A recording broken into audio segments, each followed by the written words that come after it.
Y yo quiero agradecer, como todas las noches, a Mati López por las prendas que he visto aquí en Siglo a Siglo. Mati tiene su local en Corrales, Casi Mariscal Estigarribia, ciudad de Fernando de la Mora. Y recordar, antes de iniciar esta charla, para que ya mientras nos van acompañando puedan enviar sus mensajes, que tenemos para regalar entre quienes nos escriban entradas para el concierto de aniversario por los 20 años de Radio Bedira. Radio Bedira forma parte del holding de Red de Comunicación Integral junto a Red Guaraní y estamos celebrando 20 años, así es que si querés participar del concierto, envías tu número de cédula, 3 últimos números de cédula al 11222 o a las redes sociales. Felizmente existen personas que tienen criterio y fundamentalmente conocimiento profundo de la economía. A esas personas recurrimos siempre cuando queremos traer luz a las cuestiones que siguen aún en forma oscuras, que no tienen definiciones a nivel gubernamental y por sobre todas las cosas no están dentro de una gran confusión. La economía informal en nuestro país sigue siendo una de las razones por las cuales comienzan las discusiones, los conflictos. Llegan estas discusiones hasta los niveles superiores, pero las soluciones no están allí. Pero aquí por lo menos vamos a extraer algunas opiniones de nuestro invitado, César Barreto, es viceministro de Hacienda, sí, economista. Buenas noches, bienvenido, César. Buenas noches, un placer estar con ustedes. Igualmente.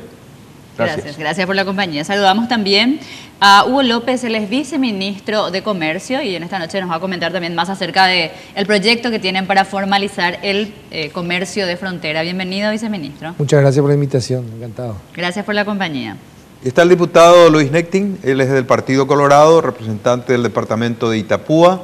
Él forma parte de esta ronda de diálogo, de charla, porque ha sido protagonista en la fecha de una información no muy halagüeña para el futuro gobierno y mucho menos para el actual debido a detalles que vamos a conocer, pero antes lo saludamos. Buenas noches, diputado, bienvenido. Muy buenas noches, señor Oscar, señora Mariana, un placer estar con usted y con los panelistas. Igualmente. Bienvenidos. Bueno, podíamos así rápidamente ya poner en el tema su preocupación, diputado, en vista de que han encontrado y por lo menos están en esa auscultación de la situación de las arcas del Estado en estos momentos.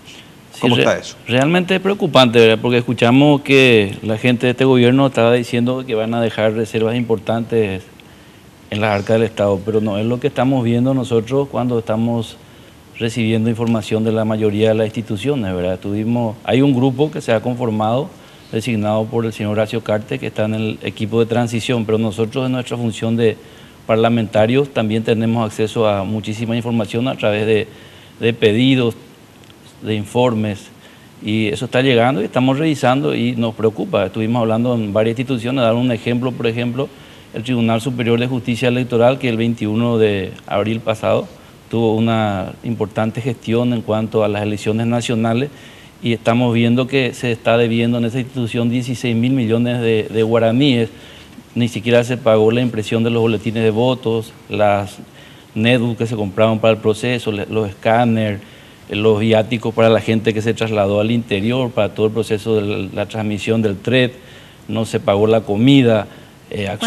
Una interrupción más, cuando decimos no se pagó, ¿en qué etapa del...? Hacienda no liberó los fondos. O sea, yo no sé si, profesor, lo que sí le debemos a los proveedores, a los contratistas le debemos el hecho de que se llevó adelante la elección sin ningún recurso, ¿verdad? Hasta hoy se debe y pasó el tiempo y no deposita Hacienda ningún guaraní, ¿verdad? Nosotros tuvimos, por ejemplo, otro ejemplo en la entidad binacional Yacyretá y la información era catastrófica, ¿verdad? No sabían si este mes los funcionarios iban a cobrar o no. Se debe 80 millones de dólares a los proveedores, a los contratistas. ¿Los de Yacyretá? De Yacyretá, solamente. ¿Y cuál es la explicación que da Yacyretá, por ejemplo? ¿Cómo Yacyretá no está recibiendo desde enero ningún dinero de la Argentina, ninguna transferencia. Desde enero estaba paliando ese déficit porque ANDE debe 226 millones de dólares por la provisión de energía de Yacyretá a la ANDE, lado paraguayo, y ellos estaban pagando prácticamente 8 millones de dólares mensual, pero hasta este mes lo hicieron, después dijeron que ya no lo van a hacer. La Argentina debe 1.400 millones de dólares. Con el tema que ustedes tocaron, el tema que está pasando en la Argentina, que no tiene dólares, entonces quieren hoy pagar con pesos, incluso no están transfiriendo nada, estoy diciendo de enero. Senavitat utilizó el 85% de su presupuesto, dio adelantos de 80%, hasta ahora no se hicieron la mayoría de las viviendas, y así todas las instituciones. Los gobernadores vinieron a pedirnos por favor que se interceda. Estas situaciones vienen más o menos solamente ahora desde enero, diputado.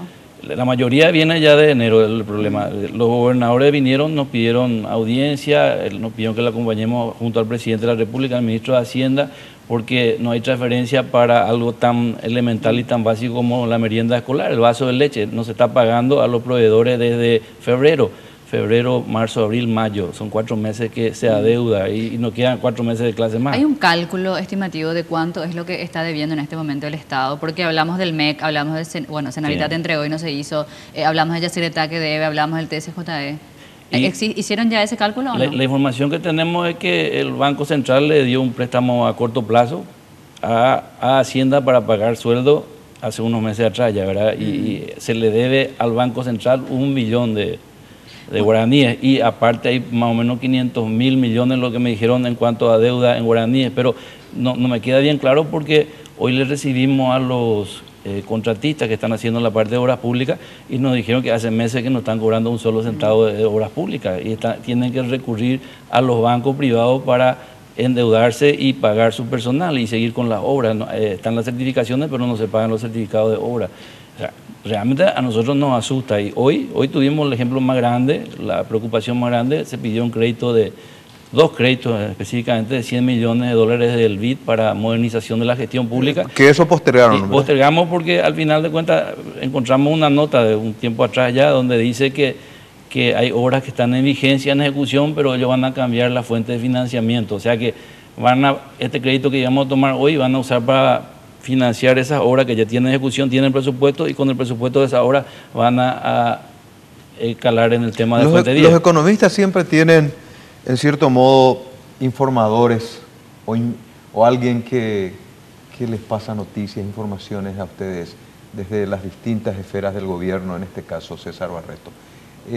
¿Tienen ustedes ciertas referencias de la situación, como está señalando el diputado Luis Neitin? ¿Es así? A ver, hay una situación que se viene arrastrando desde el año pasado. En el año pasado tenemos que recordar que el Congreso aprobó un aumento de salarios muy grande para los funcionarios públicos. Aproximadamente un 32-33% en promedio más o menos fue el gasto salarial del 2012 respecto a lo que se tuvo en el 2011, ¿verdad? Eso generó ya el año pasado un déficit de un poco más de $500 millones al Tesoro Nacional. O sea, nosotros en el 2012 ya terminamos con un déficit de $500 millones. El presupuesto del 2012. Como consecuencia de un aumento salarial, desde mi punto de vista, mucho hemos hablado ya de este tema, totalmente desproporcionado, que se aprobó en octubre, noviembre del 2011 en la discusión del presupuesto del 2012, ¿verdad?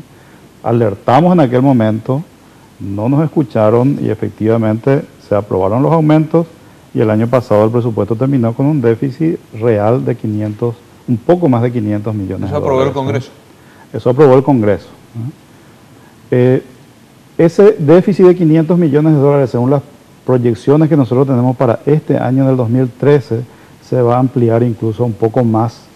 Y yo estimo que eso es lo que estará generando dificultades en los pagos a los proveedores, en lo que está mencionando el diputado. O sea, ¿verdad? en síntesis, se está pagando salario alto, según la información que ustedes tienen. Un gasto muy alto en salario. Un gasto muy alto en salario, y las compras de insumos a proveedores y otros gastos están parados. Ahora, ¿ustedes recuerdan haber aprobado ese Sí, justamente lo que hace referencia al señor Barreto es muy importante, ¿verdad? Pero nosotros cuando este año el año pasado hemos tocado el presupuesto para el 2013, recibimos un pedido de los que estaban en el gobierno en ese momento, de ampliación, de que no ampliemos ya nada en cuanto a salario y a la creación de nuevos cargos.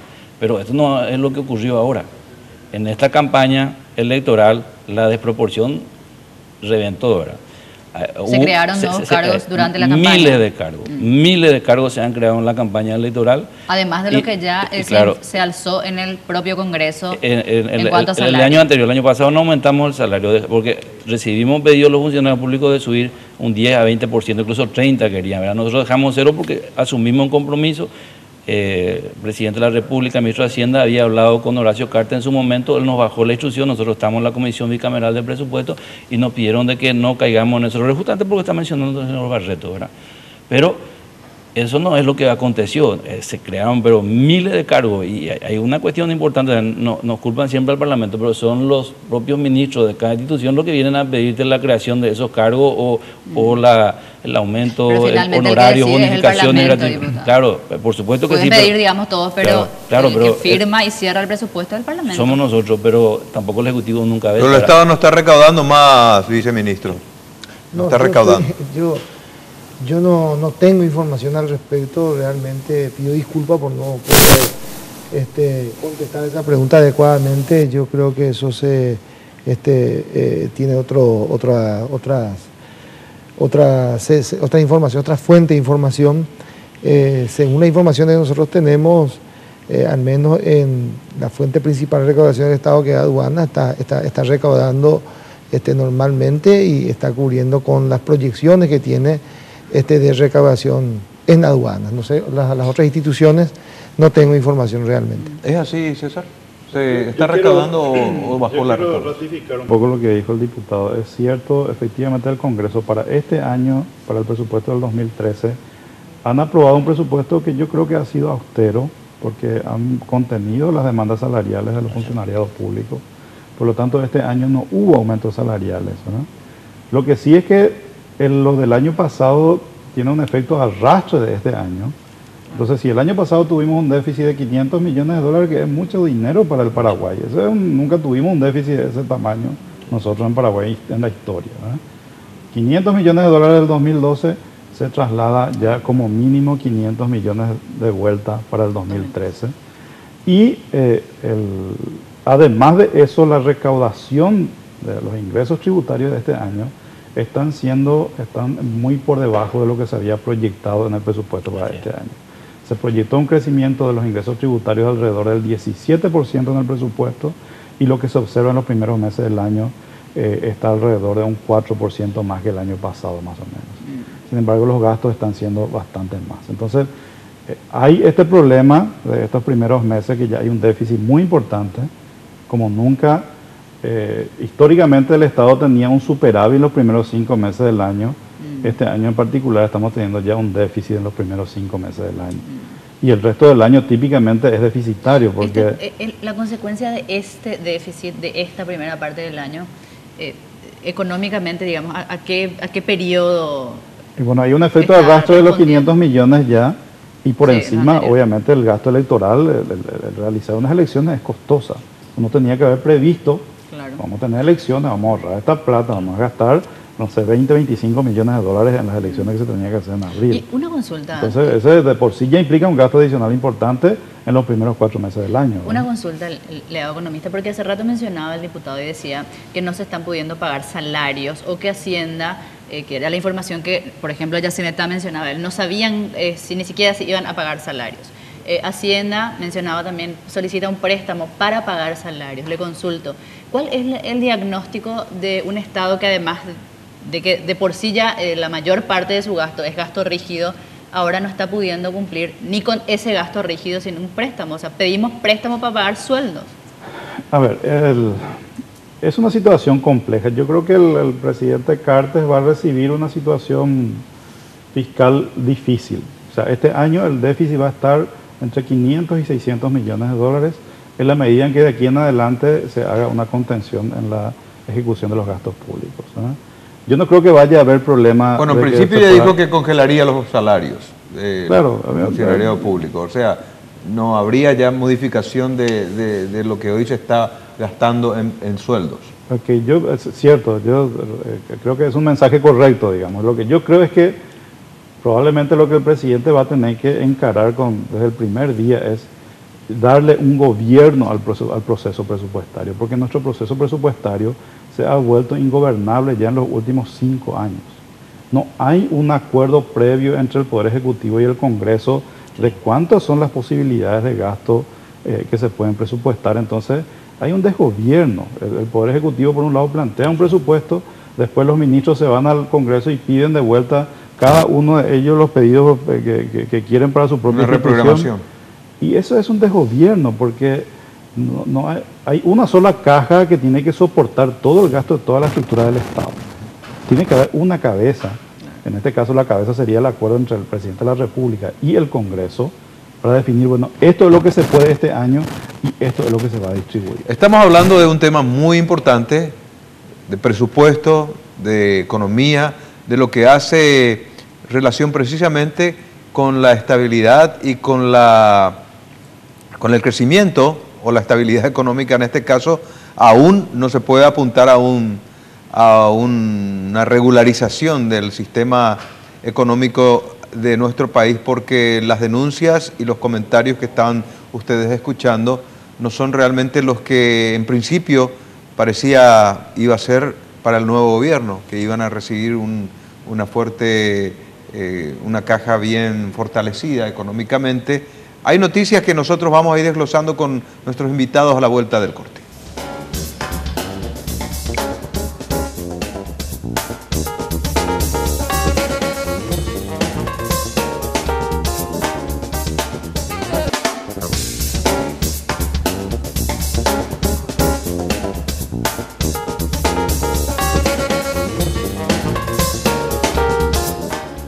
Queremos agradecer también, como todas las noches, a Silday por los muebles que tenemos aquí en Siglo a Siglo. Son muebles, en este caso, bastante sobrios, confortables, de excelente calidad y con un diseño también bien creativo y que tienen todos ellos un toque de clase, mucha clase y originalidad. Muchas gracias a Silday. Le quiero trasladar al economista Barreto la consulta que le hacía nada más en la pausa, y creo que es muy interesante dar esa respuesta también al aire, porque por un lado hay voces, digamos, del gobierno sobre todo, que dicen, no, tenemos tanto dinero, dejamos un Estado y un país con tanto, incluso de las reservas. Es decir, por un lado hay plata, por otro lado bien el diputado nos dice, no hay plata para pagar salario. Y creo que es importante explicar un poco la caja diferente que posee el dinero, digamos, para que no ocurra la malversación y todo esto que muchas veces no manejamos bien. Claro, cuando yo miro el saldo de la cuenta corriente del Ministerio de Hacienda en el Banco Central, claro, yo veo ahí que tiene un poco más de 1.500 millones de dólares de saldo. Lo que pasa es que esa plata no es plata que se pueda utilizar para pagar los gastos que ya fueron ejecutados y que estaba mencionando el diputado, la justicia electoral. Que fueron presupuestados y ejecutados. Que fueron presupuestados y ejecutados. ¿Por qué? Porque esa plata que está en el Banco Central, uno de ellos es el resultado de la colocación de bonos por 500 millones de dólares, que tiene destinos específicos, creo que la ampliación de la ruta 2, una parte para la ANDE, o sea, no se puede usar para lo que el diputado estaba mencionando.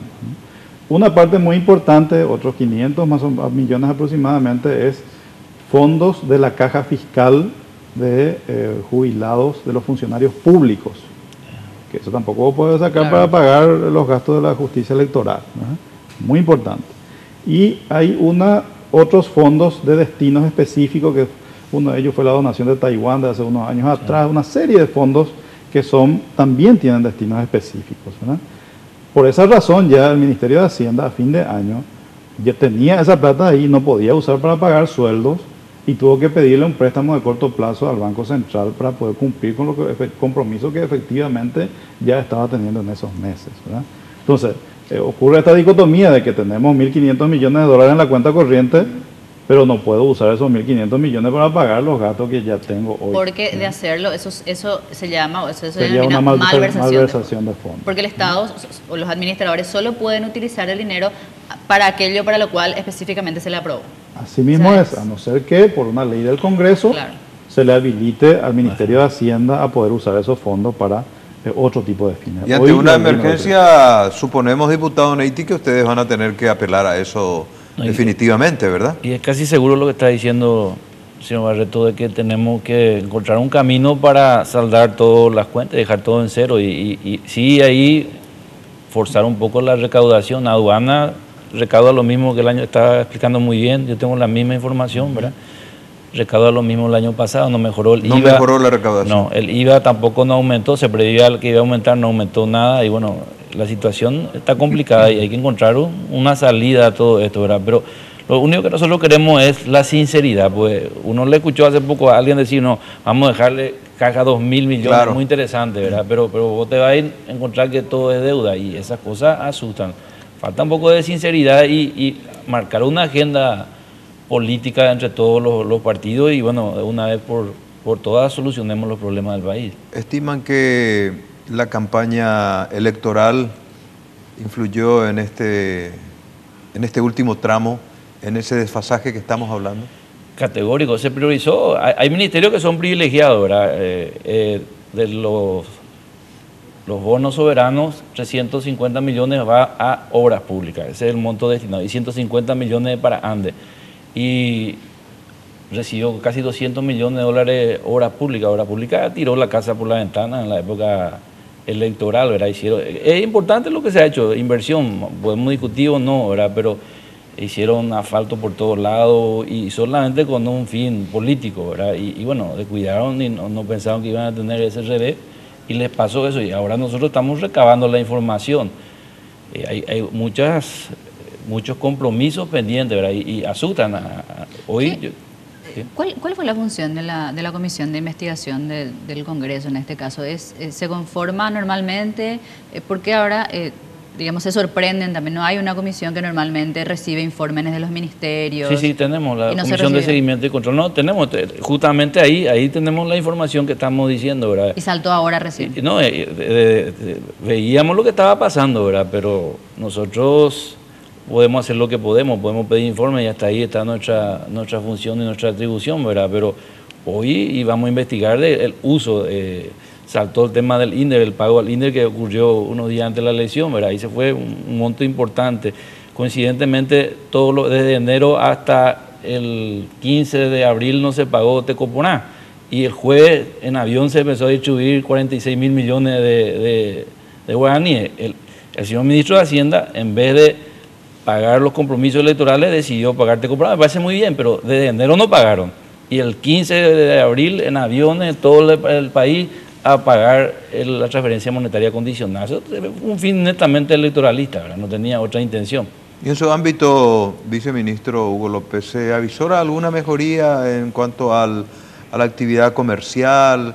¿La situación en Ciudad del Este afecta también esta merma de cruces de mercaderías, de movimientos comerciales en la zona con Clorinda? ¿Qué análisis usted tiene como viceministro de Comercio de la situación que estamos hablando? Bueno, en verdad que la situación de la diferencia en el cambio monetario específicamente con la Argentina es una situación también que nos favorece mucho al país desde el punto de vista de la protección a la producción y a la industria, porque el comercio se encausa siempre por la ley de la oferta y la demanda, por la libertad que tienen que tener las personas y los comerciantes de optar por el mejor precio, y como que los precios en la Argentina de los productos están realmente muy por debajo de su precio real, de los precios que estamos pagando nosotros los paraguayos en Paraguay, de los productos ingresados a nuestro país de manera legal. Entonces la actividad paralela, que es el contrabando, es el que conspira también contra el comercio en el Paraguay. ¿Y qué política aplicaría en este caso la autoridad y ustedes como ministerio para equilibrar o controlar en una medida más rigurosa tal vez lo que afecta en estos momentos al sector productivo nacional? ¿Cuáles son los pasos que están dando al respecto? Sí, y en verdad lo que se está buscando es que cada institución cumpla con la función que le corresponde desarrollar y desempeñar.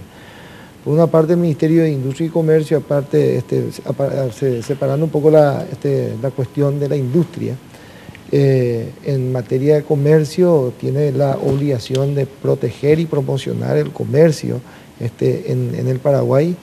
Y la producción nacional, por supuesto. Y proteger la producción nacional. Entonces, por indicaciones del señor presidente de la República, una reunión se llevó a cabo en la Unión de Industriales del Paraguay, UIP, con la presencia de otros sectores de la producción y importadores y otros gremios.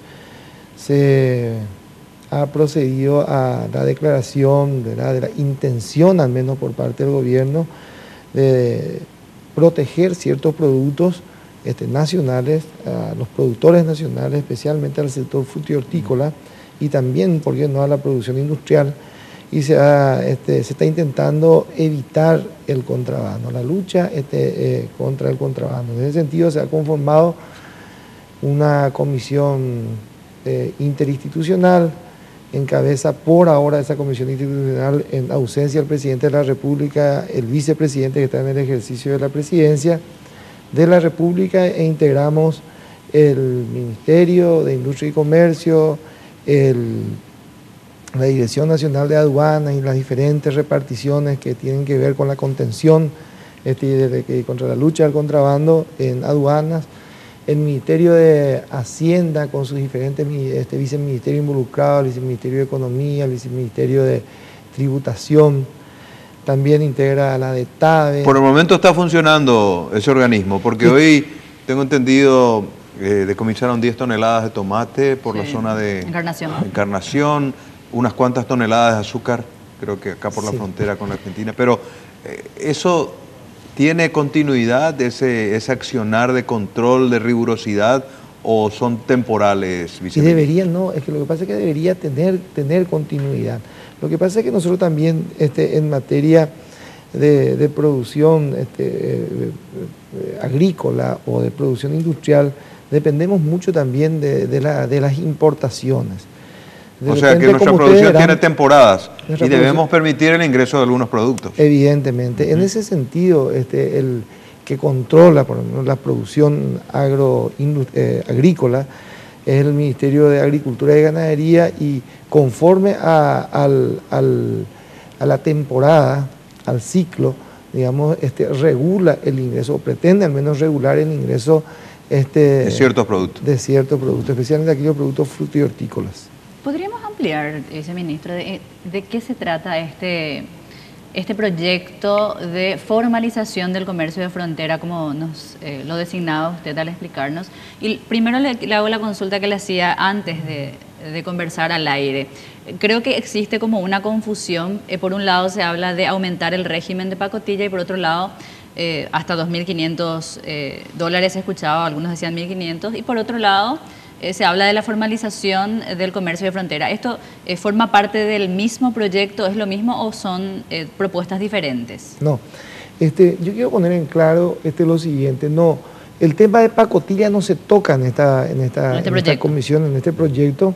Pacotilla es un sistema de ingreso de mercaderías o de productos de consumo del hogar al país. O sea, un volumen mínimo. Es un volumen mínimo, es más, muchísima mercadería que están excluidos del sistema de pacotilla. El sistema de pacotilla se implementó en el año 63 y tuvo un retoque, una modificación de exclusión de productos en el año 2002. Entonces, son muy pocos los productos que se pueden traer por pacotilla, y la pacotilla se permite solamente una vez al mes, por un monto no superior a $150 y a hogares que están ubicados a no más de 20 kilómetros del punto del ingreso de esas mercaderías. Al respecto estuvimos hoy en la zona y hay mucho temor de los pobladores de esa zona ribereña o de la zona fronteriza de conversar claramente sobre la situación. Pareciera ser que el desorden, la informalidad y un poco esa confusión que existe hay que contar la experiencia contribuye. De nuestro equipo, Oscar. ¿Cómo? Hay que comentar la experiencia que tuvo nuestro equipo periodístico. Exactamente. Nuestro equipo periodístico estuvo ahí y fue prácticamente rechazado, nadie quería conversar con los periodistas. Había temor de la gente de hablar ante cámaras. Decía, culpa de ustedes, los periodistas no podemos trabajar. O sea, hay aparentemente una porción de la zona, de una tierra sin nadie allí, en donde están las autoridades de la República Argentina, están las autoridades paraguayas, pero con esa fragilidad aparentemente del control, o hay mucha permisividad. Tenemos una nota, Mariana, al respecto. Sí, tenemos, ¿verdad?, una nota que logró justamente nuestro equipo de producción de Red Guaraní, el canal de la familia. Él es Francisco Mereles y esta era su experiencia. Y la verdad que acá bien y muy bien, a nosotros no nos afecta nada eso, el tema de, como dice la mayoría, el tema del contrabando. Y la verdad que ahora mismo con el tema del control se redujo, pero siempre hay venta. La verdad que sí, los parceros en realidad eso vive y eso es su ganancia. La afecta, en ese tema le afecta a ellos porque entra poca gente y ellos de eso nomás sobreviven. No, con el tema de la mercadería no trae sí o sí, ahí tienes que traer tu boleta. Y con el tema de la entrada al país, eso sí tienes que sacar tu entrada por ahí, porque algunas veces se aprovechan ya también y si no tenés, te cobran multa. Y no, como la mayoría sabe el tema de la pacotilla, nomás eso es lo que, por cantidad, la mayoría llevan para su uso, pero si es para uso, poco no te retienen. No, eso no, pero tengo entendido que la pacotilla hasta $150 puede pagar. Podemos concluir de primera mano, viceministro, que por lo menos hay confusión. ¿Qué es lo que se puede hacer pasar? Que si me voy con mi auto me van a atajar, si compro esto no voy a poder, al final voy a pasar. No, se le ataja solamente al que hace contrabando a gran escala. ¿Podemos traer un poco de luz, digamos, y aclarar un poco esa diferencia? Vamos a intentar.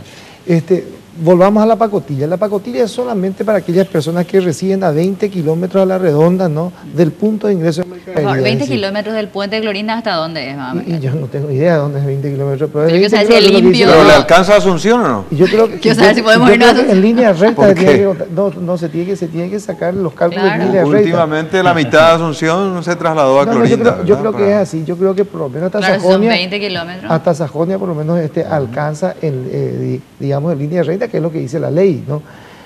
La pacotilla es solamente para traer algunos productos de consumo, no es para pasar, hablando en términos en términos usuales, no es para pasar mercaderías para su comercialización. Y es solamente una vez al mes, o sea que descartemos la pacotilla. Eso no existe. Ahora, y quien quiere una pregunta puntual, sí, al respecto, quien tiene posibilidad de llegar con su propio vehículo hasta Clorinda, abastecerse de productos de primera necesidad para la canasta familiar, ¿en qué frecuencia puede traer, puede ir? ¿Hay un control o puede ir 2 veces al día o una vez a la semana o una vez al mes? ¿Cuál es el régimen, viceministro? Ese régimen se denomina régimen de franquicia. El régimen de franquicia es cuando una persona, es para los viajantes. Para los que se trasladan por tierra, el régimen de franquicia es hasta $150 por mes. Y para los que se trasladan por avión, por el aire, o por agua, por el río en este caso, es de hasta $300 por mes. Es decir, hay que separar. El régimen de pacotilla es para los que viven, son vecinos, digamos, del punto de ingreso de mercadería, ¿no? Y el régimen de franquicia son para aquellos viajantes casuales que hasta una vez por mes pueden traer. Si es por tierra, $150, o si es por agua o por aire, hasta $300. No estamos en esto. Nosotros estamos, y lo importante acá es la cuestión de los paseros o los pasantes o las pasantes, ¿no? Los pasantes de mercadería, aquellos que vienen con su bolso, y que pasan y vienen de repente a comercializar en la calle, en el mercado, 4, o en el lugar que sea, o casa por casa, no son aquellas personas las que van a conspirar contra el sistema de recaudación del Estado o contra la economía del Estado paraguayo. Pero también hay pasantes o paseros o paseras que con su bolso vienen y digamos que depositan en un lugar una vez, 2 veces, 3 veces, 5, 10 veces al día. Y al día hace un camión. Claro, y en el día hacen una montaña de mercadería, y no solamente hay uno, sino muchos, ¿no? Permítanos Pero hacer esa una breve mercadería- pausa, Sí, cómo porque son temas que la sociedad y la ciudadanía en general tiene interés en conocer, porque afecta realmente hoy a la economía de muchas personas, y sabemos de que hay ofertas, y cuando hay ofertas las personas aprovechan. Hoy ir a Clorinda es realmente ventajoso para cualquier ciudadano paraguayo, comparado con otros centros comerciales de Asunción. También Paraguay hoy ha presentado en Estados Unidos su plan para traer inversores del mundo, particularmente de los Estados Unidos. Estuvo uno de los que trabajan en el equipo económico, Gustavo Leite. De esto nos va a hablar seguramente el diputado Neitin, porque forma parte del equipo del gobierno. Y nosotros tenemos un material que también queremos compartir con ustedes cuando Gustavo Leite estuvo acá en Siglo a Siglo presentando precisamente el mismo proyecto que hoy difundió en Estados Unidos, hizo presentación a un sector de la economía de allá, de empresarios, inversores. De esto vamos a conocer a la vuelta del corte.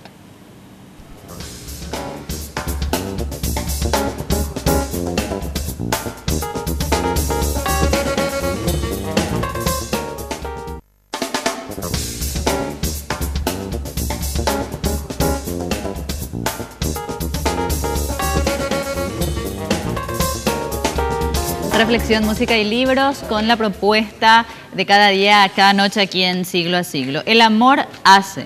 Descubre una vida secretamente increíble en un mundo ordinario. Bob Goff es el autor y este es uno de los títulos que vas a encontrar en Reflexión, música y libros. Reflexiones está en Eusebio Ayala, casi República Argentina. Cambiemos nuestra visión periférica por una visión hemisférica y no miremos el retrovisor, sino por lo menos por la ventanilla, decía Andrés Oppenheimer, un economista muy respetado de los Estados Unidos, de ascendencia judía, y conoce mucho, especialmente tiene bastante información sobre la proyección económica de América Latina, incluyó a Paraguay. Y a propósito, diputado Neitin, Paraguay está vendiendo, ustedes como futuro gobierno, y también está vendiendo el actual gobierno. En este caso creo que hay una misión por Estados Unidos hablando de las ventajas y las promesas que Paraguay tiene para el desarrollo. Eso dejo por este lado para el viceministro López y para el diputado Neitin, pero le quiero preguntar a César Barreto, ¿está vendible Paraguay hoy? Muy fácil de vender hoy. Es más, yo creo que antes que vender, hoy nos compran. Después de muchos años de esfuerzo, de disciplina, de trabajo. Hoy nosotros mostramos un país muy disciplinado en el manejo económico, con muchas oportunidades en muchas áreas. O sea, uno cuando es disciplinado, a partir de ella se vislumbran todas las oportunidades que hay en todos los otros sectores donde invertir, donde generar negocios, donde crear empleos, ¿verdad? Y realmente nosotros estuvimos también por la Fundación de Desarrollo en Democracia en la FIESPI hace un poco más de un mes atrás. La misma cosa, muchas empresas brasileñas, no es que están interesados, ellos están viniendo a invertir a Paraguay desde hace un tiempo. La maquila está funcionando bien La en la zona fronteriza. la maquila es el instrumento principal que les atrae a ellos para poder radicarse en Paraguay de una forma segura desde el punto de vista jurídico, ¿verdad? Y creo que por fin ha empezado a funcionar un instrumento que se creó en la década del 90. Le quiero hacer una consulta al economista porque hay algunos mensajes que nos están llegando. Uno de ellos dice, sobre lo que mencionaba el diputado de un pedido de préstamo de Hacienda para llegar a pagar salarios, dice, la ley de administración financiera no permite no permite pagar gastos corrientes con deuda. Es un dato incorrecto. Otro mensaje sobre el mismo, al respecto dice, le pueden preguntar a Barreto si las supermetas del Leite son posibles. Vamos a dejar estas preguntas para después porque tenemos la nota del Leite. Y otro tema, Sergio Fortes es el que nos escribe y dice, el déficit fiscal que arroja en este periodo el Estado se debe al adelanto de la ejecución de inversiones. En años anteriores el Estado comenzaba a ejecutar recién en abril y ahora inició prácticamente en febrero. El flujo de ingresos es diferente al flujo del gasto. Algunos mensajes son muchos, no tenemos tiempo de leerlos todos, pero dos puntos. Es cierto, es así la cuestión de la ley financiera. Sí. por eso le rechazaron, de hecho, el pedido a Hacienda, ¿verdad? Lo importante contar es que pidió. Aclaró bien que se puede hacer una ley, no es al respecto. Claro. Eso dejó bien claro el señor Sí. Barrio. O sea, la ley actual no le Es la permite. que no, pero se puede modificar y era el camino, digamos, Dejó para bien que claro eso suceda. La familia Portillo López de Coronel Bogado le envía saludos. Gracias. Gustavo Leite y el exministro de Obras Públicas, Paul Sarubi, estuvieron en nuestro programa días antes de las elecciones del 21 de abril. Aquí expusieron algunos de los aspectos que hoy volvió a presentar ya a nivel internacional frente a un auditorio de prestigio en Estados Unidos, donde estaban políticos, empresarios y por sobre todas las cosas personas que están interesadas en venir a nuestro país. Esto decía aquí Gustavo Leite y es lo que hizo hoy en esa presentación. Si el director nos ayuda yendo para adelante un poquito más rápido. Inversiones. Hoy el Paraguay tiene casi 3.000 millones de dólares aprobados o en fuente de aprobación de organismos internacionales.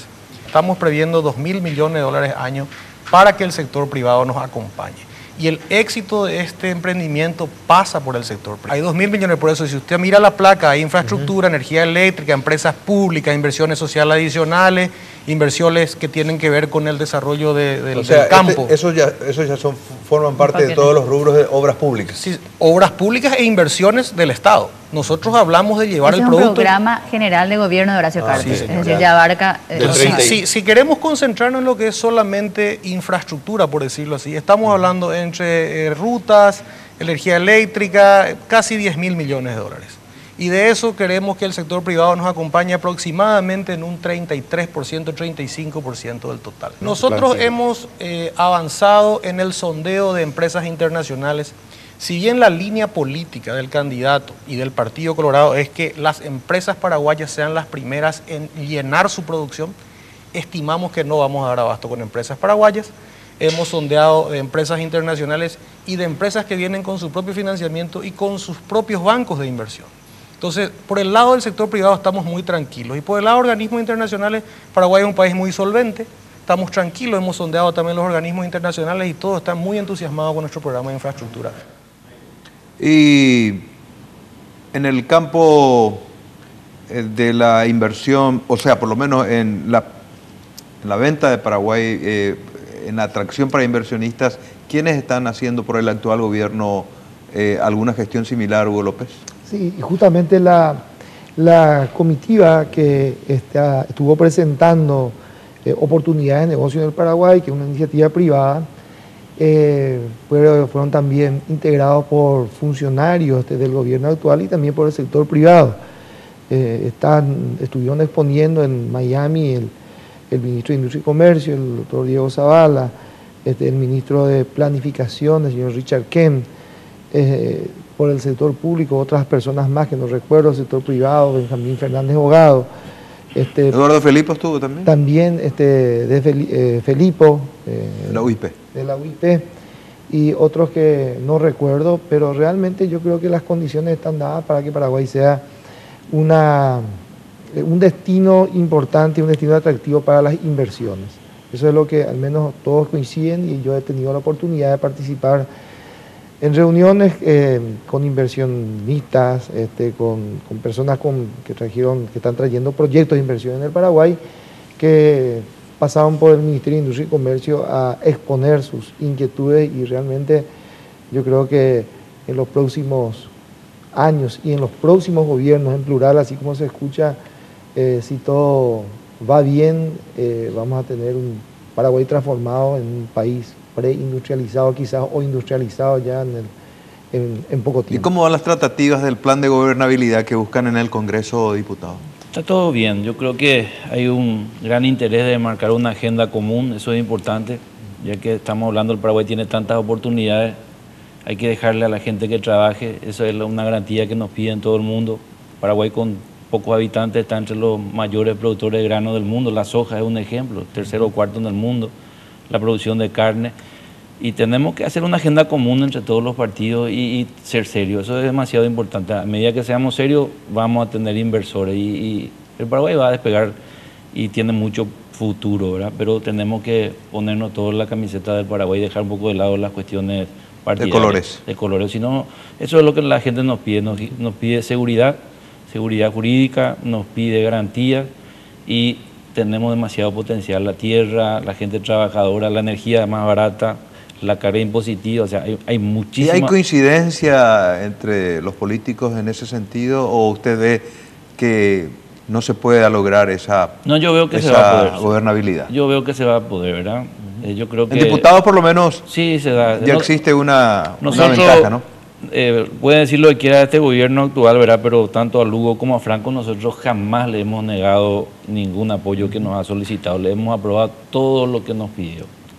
Casi el 100% en cuanto a pedidos de crédito, financiamiento, lo que sea, ¿verdad? Y bueno, ahora tenemos que ponernos porque nos afecta a todo y de los errores tenemos que aprender, ¿verdad? Porque el pueblo necesita, ¿verdad? Y vemos que lo que más nos piden es fuente de trabajo, Seguro. una oportunidad. A la vuelta vamos a leer mensajes, muchos mensajes hemos recibido y vamos también a ir concluyendo con nuestros invitados. Ya volvemos.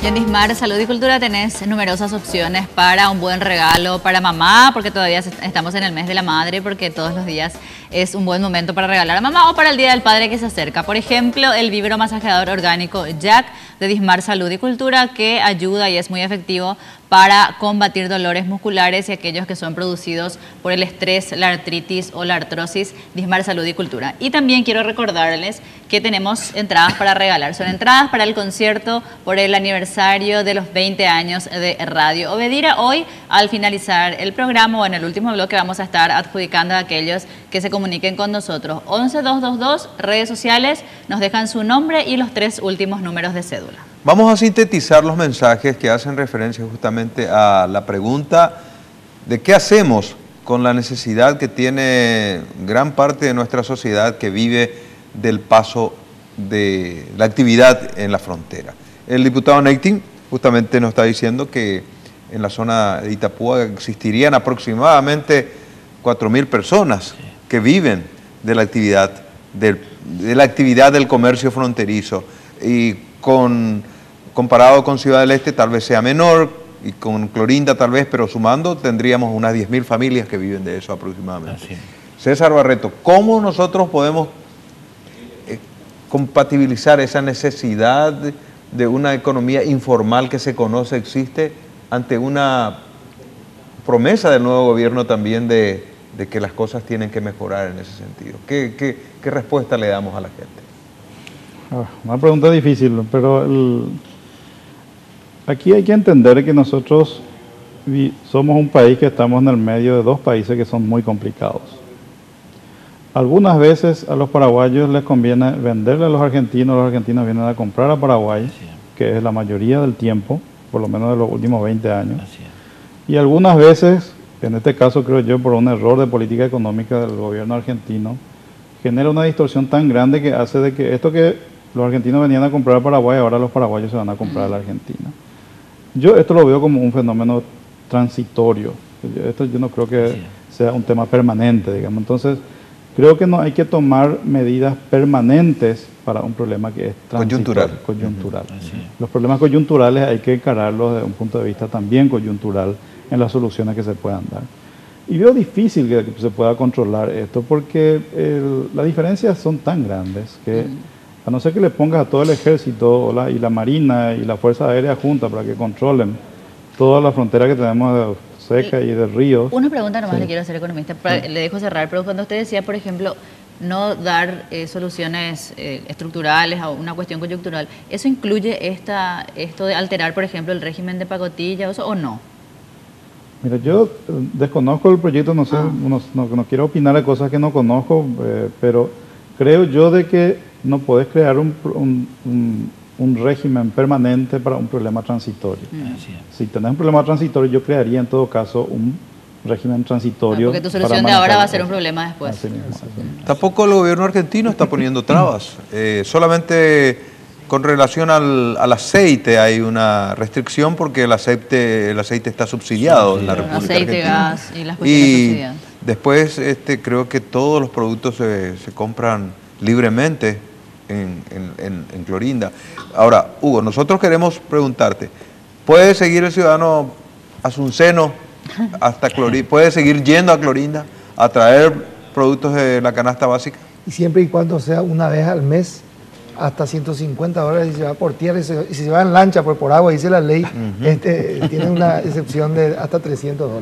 Pues yo quería nomás, aprovechando la sabia explicación del doctor Barreto, decir, claro, el proyecto que lastimosamente no pudimos desarrollar en esta ocasión, precisamente consiste en un proyecto transitorio, de medidas transitorias, porque esto de la Argentina es una cuestión nada más que... Ahí está bien claro, entonces, claro. Esto no es algo que se está elaborando para tenerlo en forma permanente. El proyecto es para 90 días. Para 90 días. Después el nuevo gobierno evaluará y tomará las decisiones correspondientes, pero... Nomás para que quede claro, nosotros no estamos trabajando para modificar el régimen de pacotilla. Por favor, que eso se internalice. Claro. Nosotros estamos trabajando por un proyecto de formalización del comercio de frontera, para lo cual, pedido devenido directamente por la agremiación de paseros, de lancheros y las personas que van a ser afectadas o que son afectadas por este proyecto. Es decir, nosotros estamos facilitando para que ellos puedan formalizarse a través de este proyecto que ojalá podamos consensuar con todas las partes. Diputado Neity, ¿van a seguir monitoreando los gastos del gobierno o por lo menos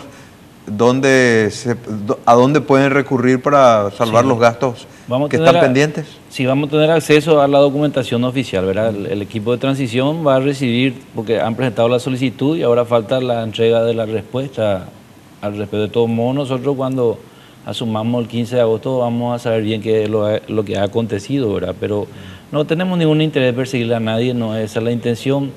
Nosotros lo que queremos es la pacificación y trabajar por la esperanza que tiene el país a un futuro mejor. Y el Paraguay tiene demasiada oportunidad y tenemos que trabajar y ser serios solamente eso. Entonces, nosotros hacíamos el reclamo porque nos choca a veces de que nos digan una cosa y vemos que ocurre otra cosa. La realidad es otra. La realidad es otra, ¿verdad? Entonces, ya que tocaban el tema de los paseros o el comercio fronterizo, nosotros, lo que dijo acá el señor Barreto, Encarnación y Posada son nuestras ciudades más importantes y se fundaron al mismo tiempo, hace 398 años, y hace 398 años que el cruce existe, ¿verdad? A veces nosotros, a veces ellos, pero eso es inevitable, el comercio. Y siempre ocurre en forma alternada, ¿verdad? Más a veces nosotros sacamos beneficios. Para nosotros es fundamental liberar la estrada. Nosotros queremos incluso que esa aduana se traslade a los 20 kilómetros, pero del puente que nos une. Nosotros queremos otro concepto, queremos el Mercosur real, no el Mercosur como hoy es que no nos sirve. De los papeles. En los papeles. Nosotros queremos que ocurra lo mismo que acontece en la mayoría de las veces entre Foz de Iguazú y Ciudad del Este, ¿verdad? Bueno, creo que ha sido una charla bastante fructífera. En cierto modo quedó claro el concepto de César Barreto sobre la realidad de nuestra economía futura, el panorama promisorio que tiene Paraguay, eso está bien claro.